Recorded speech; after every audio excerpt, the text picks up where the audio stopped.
Lollipop ఇచ్చిన చేత్తోనే చెంపలు రెండు వాయించేశారు నిర్మలా సీతారామన్ గారు.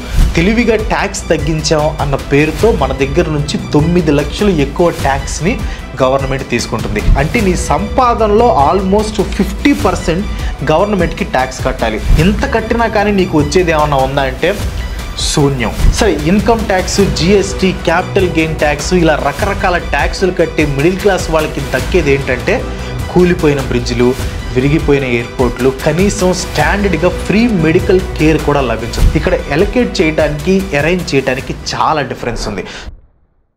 హే గైస్, ఎలా ఉన్నారు? 2024-25 ఫైనాన్షియల్ ఇయర్కి గాను బీజేపీ గవర్నమెంట్ తమ యూనియన్ బడ్జెట్ని ప్రవేశపెట్టింది. బీజేపీ థర్డ్ టర్మ్లో ఇది మొదటి బడ్జెట్. దేశం మొత్తంలో ఈ బడ్జెట్ మీద చాలా మిక్స్డ్ రియాక్షన్స్ వస్తున్నాయి. కానీ మన ఆంధ్రప్రదేశ్కి మాత్రం ఈ బడ్జెట్లో వరాల జల్లు కురిసింది అని తెలుగు ప్రజలు ఆనందంలో ఉన్నారు. నిజంగా వరాల జల్లు కురిసిందా? అసలు ఈ బడ్జెట్లో హైలైట్స్ ఏంటి? ఆంధ్రప్రదేశ్ మీద కురిసిన వరాల జల్లులేంటి? ఈ యూనియన్ బడ్జెట్ వల్ల లాభపడేది ఎవరు, నష్టపోయేది ఎవరు? ఈ వీడియోలో మనం తెలుసుకుందాం. వెయిట్ స్టార్టింగ్లో నేను బీజేపీ గవర్నమెంట్ తమ బడ్జెట్ని ప్రవేశపెట్టింది అని అన్నాను కదా. కాదు, ఎన్డీఏ గవర్నమెంట్ తమ బడ్జెట్ని ప్రవేశపెట్టింది. రెండింటికి డిఫరెన్స్ ఏంటో వీడియో చూసిన తర్వాత మీకే అర్థమవుతుంది. ముందుగా బడ్జెట్ ప్రవేశపెట్టిన మన ఫైనాన్స్ మినిస్టర్ నిర్మలా సీతారామన్ గారి గురించి మాట్లాడుకోవాలి. ఈ 2024-25 ఫైనాన్షియల్ ఇయర్ బడ్జెట్ని ప్రవేశపెట్టి ఆమె ఒక కొత్త రికార్డ్ని క్రియేట్ చేశారు. ఆ రికార్డ్ ఏంటంటే వరుసగా 7 సార్లు బడ్జెట్ని ప్రవేశపెట్టిన ఫినాన్స్ మినిస్టర్ నిర్మలా సీతారామన్ గారే. ఇంతకుముందు ఈ రికార్డు వచ్చేసి మొరార్జీ దేశాయ్ గారికి ఉండేదన్నమాట. ఆయన వరుసగా 6 సార్లు ఫినాన్స్ మినిస్టర్గా బడ్జెట్ని ప్రవేశపెట్టారు. 2024లో ఇది సెకండ్ బడ్జెట్. ఎలక్షన్కి ముందు నిర్మలా సీతారామన్ గారు ఇంటర్మ్ బడ్జెట్ని ప్రవేశపెట్టారు. ఈ ఇంటర్మ్ బడ్జెట్ ముఖ్యంగా యూత్, పావర్టీ, ఉమెన్, ఫార్మర్స్ మీద కాన్సన్ట్రేట్ చేశారనమాట. అండ్ ఇప్పుడు ఈ బడ్జెట్లో కూడా సేమ్ ఈ 4 పాయింట్స్ మీదనే ఎక్కువ కాన్సన్ట్రేట్ చేశారు. ఈ 4 పాయింట్స్తో పాటు ఇంకా చాలా విషయాల్ని నిర్మలా సీతారామన్ గారు ఆ బడ్జెట్ స్పీచ్లో కవర్ చేశారనమాట. మొత్తం 86 నిమిషాల పాటు సాగిన బడ్జెట్ స్పీచ్లో హైలైట్స్ ఏంటో మనం ఒకసారి చూద్దాం. నెంబర్ 1 వచ్చేసి జాబ్స్ అనమాట. ఇండియాకి ఉన్న బిగ్గెస్ట్ ప్రాబ్లం అన్ఎంప్లాయ్మెంట్. దీన్ని ఈసారి ఎలాగైనా తుడిచిపెట్టాలి అని మోదీ గవర్నమెంట్ డిసైడ్ అయింది. అందుకే బడ్జెట్లో జాబ్స్కి పెద్దపీట వేసింది. వచ్చే 5 సంవత్సరాల్లో ఇండియాలో ఉన్న యువతకి జాబ్స్ ఇవ్వడం కోసం మోదీ గవర్నమెంట్ 2 లక్షల కోట్ల రూపాయలు ఖర్చు పెట్టబోతుంది. ఈ స్కీమ్ వల్ల దాదాపు 4.1 కోట్ల మంది భారతదేశంలో ఉన్న యువత లాభపడతారు అని నిర్మలా గారు చెప్పారు. అంతేకాదు, ఇండియాలో ఉన్న టాప్ 500 కంపెనీస్ ద్వారా దాదాపు 1 కోటి మంది యువతకి ఇంటర్న్షిప్ ఈ స్కీమ్ ద్వారా కల్పిస్తారు. అండ్ హైలైట్ నెంబర్ 2 వచ్చేసి హైయర్ ఎడ్యుకేషన్. హైయర్ ఎడ్యుకేషన్ కోసం డొమెస్టిక్ ఇన్స్టిట్యూట్స్లో, అంటే మన ఇండియాలో ఉండే ఇన్స్టిట్యూట్స్లో హైయర్ ఎడ్యుకేషన్ చదువుకోవాలి అనుకునే స్టూడెంట్స్కి 10 లక్షల రూపాయల వరకు లోన్స్ ఇవ్వబోతుంది government. Employment, education, skill development మీద 1,48,000 కోట్ల రూపాయలు ఖర్చు చేయబోతున్నట్లు నిర్మలా సీతారామన్ గారు చెప్పారు. అండ్ నెక్స్ట్ వచ్చేసి బార్డర్ ఇన్ఫ్రాస్ట్రక్చర్. ఈ బార్డర్ ఇన్ఫ్రాస్ట్రక్చర్ అనేది డిఫెన్స్ మినిస్ట్రీ కిందకు వస్తుంది. అండ్ ఏ మినిస్ట్రీకి రానంత ఫండింగ్ ఈసారి డిఫెన్స్ మినిస్ట్రీకి లభించింది. Border infrastructure, border defence and security కోసం 6,22,000 కోట్ల రూపాయలు ఖర్చు చేయబోతుంది గవర్నమెంట్. ఈ బడ్జెట్ తో బార్డర్ లో రోడ్స్ తో స్ట్రాటజికల్ గా హెల్ప్ అయ్యే ఇన్ఫ్రాస్ట్రక్చర్ ని బిల్డ్ చేసుకొని చైనా లాంటి గుంట నక్కలు మన దేశంలోకి చొరబడకుండా అడ్డుకోవచ్చు. అండ్ నెక్స్ట్ వచ్చేసి external affairs. Ministry of external affairs కి 22,000 కోట్ల రూపాయల బడ్జెట్ ని ఫిక్స్ చేసింది మోదీ గవర్నమెంట్. ఈ 22,000 కోట్లు ఎక్కువ శాతం ఫారిన్ ఎయిడ్, అంటే మనతో ఫ్రెండ్షిప్ చేసే దేశాలకి ఆర్థికంగా సహాయం చేయడంలో ఖర్చు అవుతుంది. లైక్ భూటాన్కి 2,068 కోట్లు, బంగ్లాదేశ్ కి 120 కోట్లు, మారిషస్ కి 370 కోట్లు, మయన్మార్ కి 250 కోట్లు, నేపాల్ కి 700 కోట్లు, మాల్దీవ్స్ కి 400 కోట్లు అండ్ శ్రీలంకకి 150 కోట్ల రూపాయల ఆర్థిక సాయం అందబోతుంది. బడ్జెట్ అనేది చాలా ఇంపార్టెంట్. గవర్నమెంట్ ఫ్యూచర్ డైరెక్షన్ ఏంటో మనకి బడ్జెట్ ద్వారానే అర్థమవుతుంది.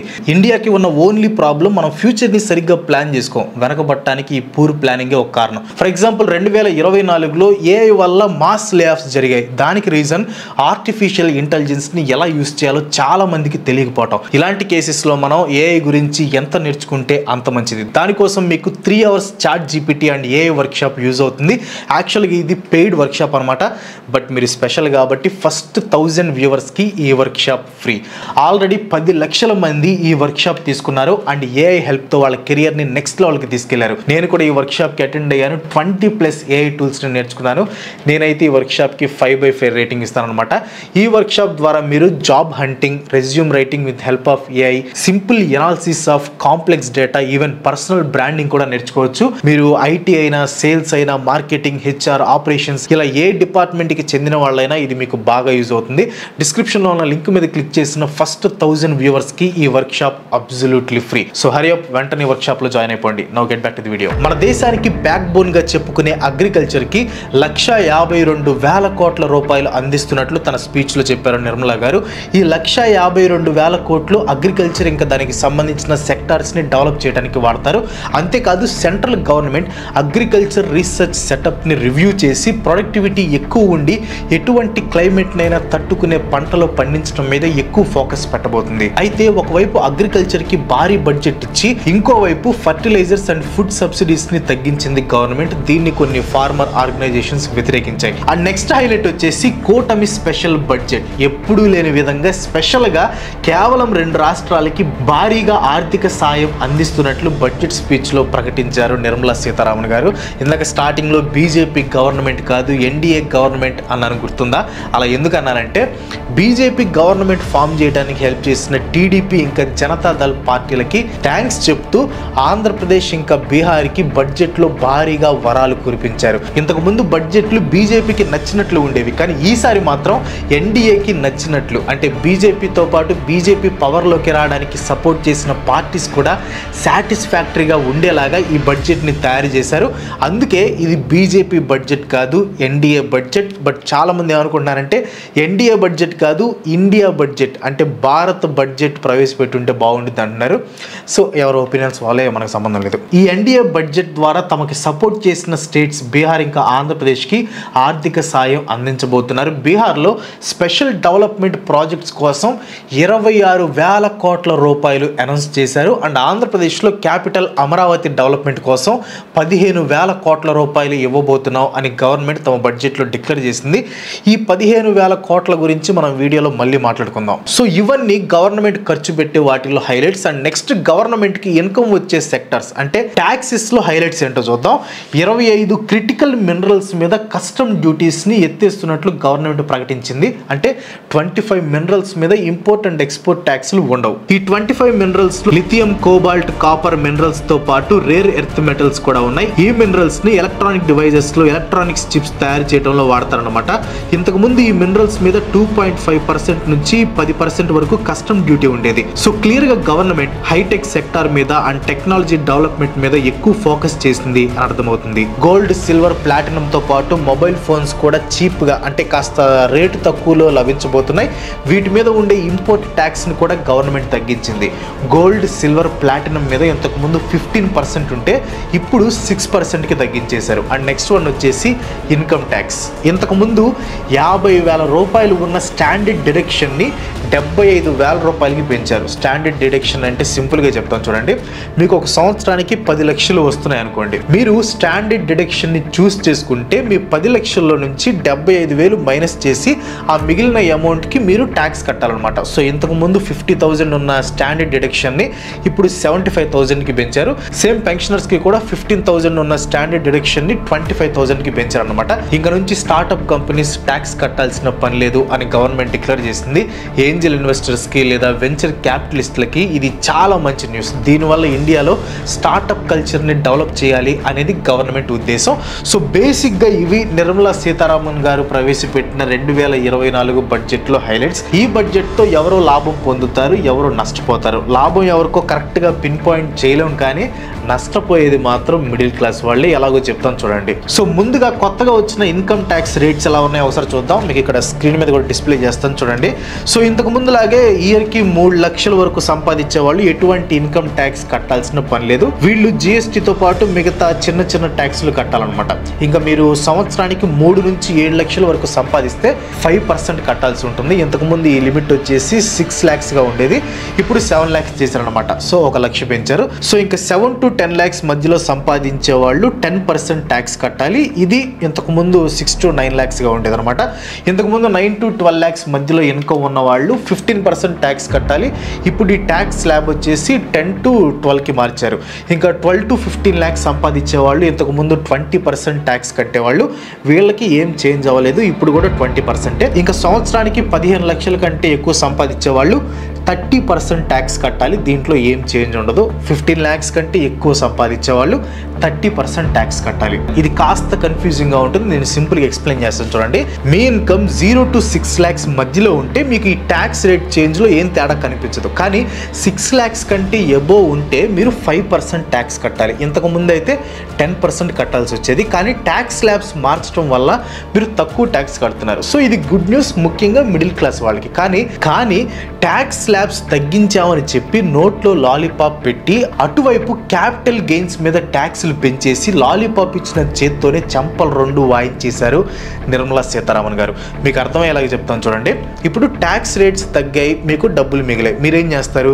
ల్యాండ్ కొంటారు, లేకపోతే ఏదైనా ఇన్వెస్ట్ చేస్తారు, అంతే కదా. ఒక మిడిల్ క్లాస్ మ్యాన్ డబ్బులు సేవ్ చేసుకోవడం మీద ఎక్కువ ఫోకస్ చేస్తారు. కానీ క్యాపిటల్ గెయిన్స్ ట్యాక్స్ని పెంచేసి ఆ అవకాశం లేకుండా చేశారు. ఇప్పుడు ట్యాక్స్ కట్టాలి, జిఎస్టీ కట్టాలి, దేని మీదైనా ఇన్వెస్ట్ చేసి ప్రాఫిట్ వస్తే దాంట్లో నుండి మళ్ళీ ట్యాక్స్ కట్టాలి. అది కూడా షార్ట్ టర్మ్ అయితే 20%, లాంగ్ టర్మ్ అయితే 12.5%. మీకు ఇంకా సింపుల్గా ఎక్స్ప్లెయిన్ చేస్తాను. ఫర్ ఎగ్జాంపుల్, నా శాలరీ 15 lakhs ప్లస్ అనుకోండి. ఒకసారి ఇక్కడ స్క్రీన్ మీద కనిపిస్తున్న పిక్ని చూడండి.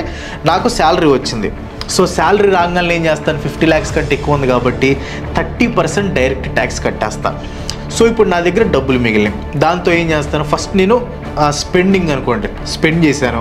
ఎలాంటి స్పెండింగ్స్ చేశాను? బేసిక్ స్పెండింగ్ అయితే 12% కట్టాలి. అదే ఒక ఫ్యాన్సీ కైండ్ ఆఫ్ స్పెండింగ్ అనుకోండి 18% ట్యాక్స్ కట్టాలి. అదే చాలా ఫ్యాన్సీ అనుకోండి 28% కట్టాలి. ఇది నేను స్పెండ్ చేస్తే. ఒకవేళ నేను స్పెండ్ చేయలేదు అంటే స్పెండ్ చేశాను, అది పక్కన పెట్టండి. ఇప్పుడు ఇన్వెస్ట్ చేయాలనుకుంటున్నాను. సరే, ఇన్వెస్ట్ చేశాను, ఆ ఇన్వెస్ట్మెంట్ మీద నాకు డబ్బులు వచ్చినాయా? సరే, వచ్చినాయి. సో ఎంత ఫాస్ట్గా వచ్చినాయి? మీకు షార్ట్ టర్మ్లో వచ్చిందంటే 20% ట్యాక్స్ కట్టాలి, లేదు లాంగ్ టర్మ్లో వచ్చిందంటే 12.5% ట్యాక్స్ కట్టాలి.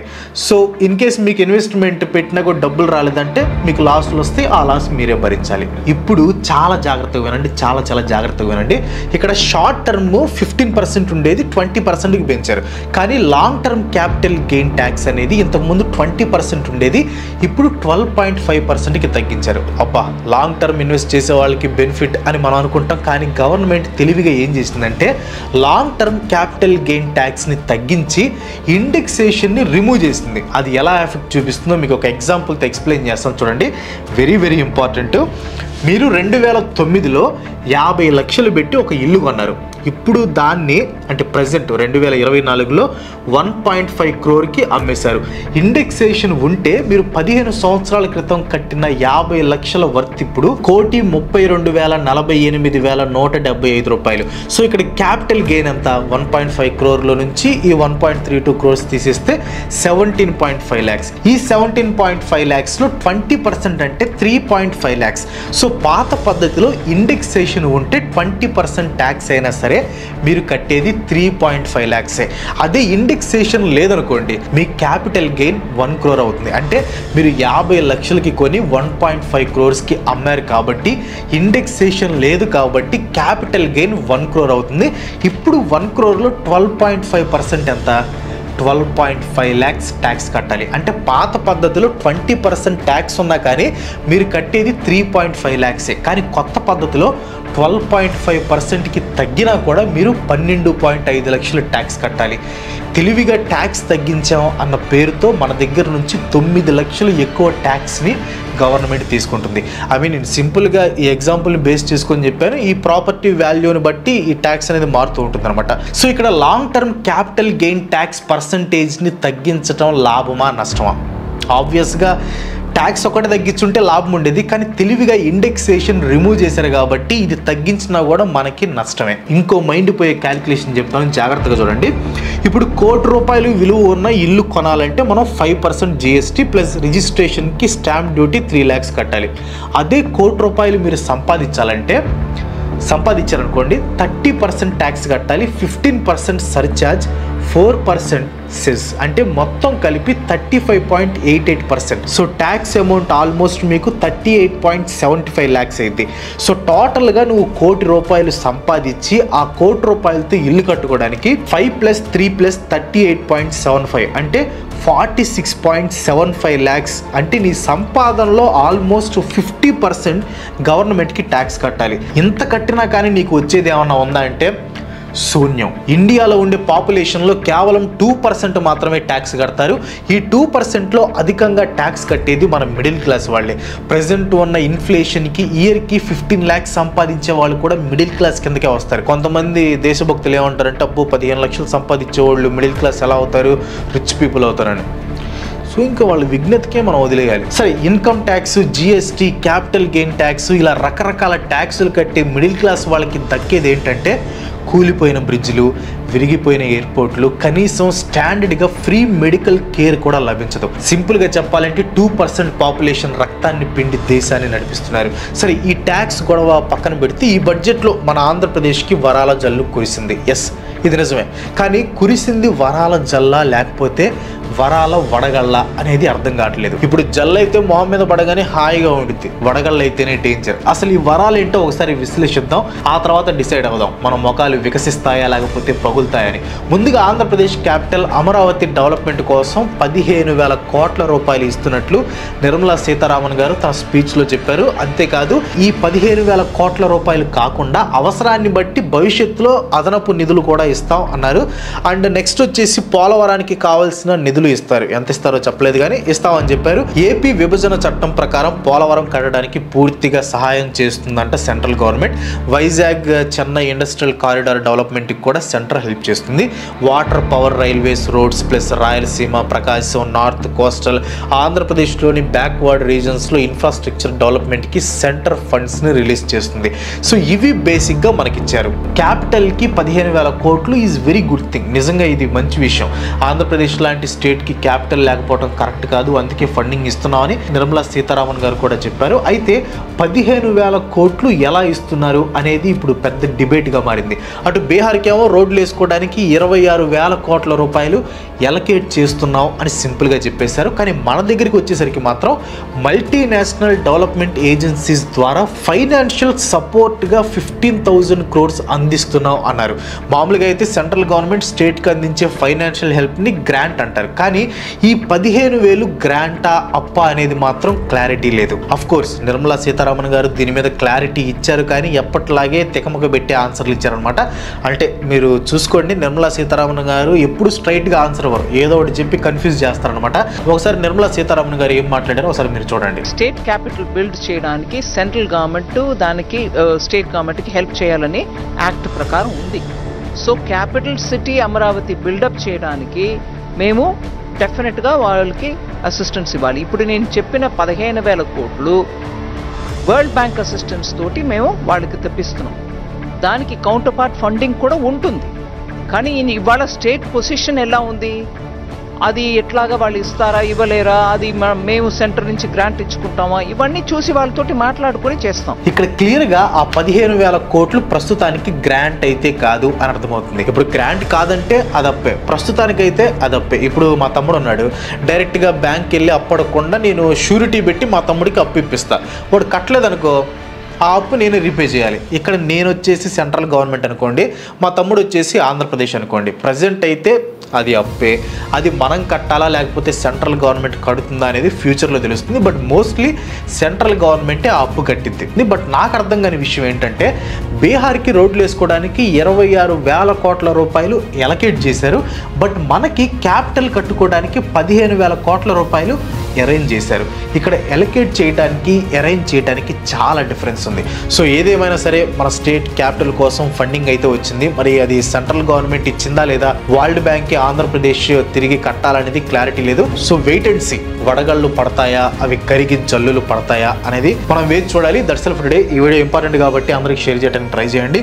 అండ్ వీడియో అనిపించింది కింద కామెంట్లు చెప్పండి. ఇలాంటి వీడియోస్ మనం ఎన్నో చేయడానికి నాకు సపోర్ట్ చేయాలనుకుంటే వెంటనే మన ఛానల్కి సబ్స్క్రైబ్ చేసుకోండి. ఇంకో మంచితో మళ్ళీ కలుసుకుందాం. మాత్రం సెలవు, బాయ్ బాయ్.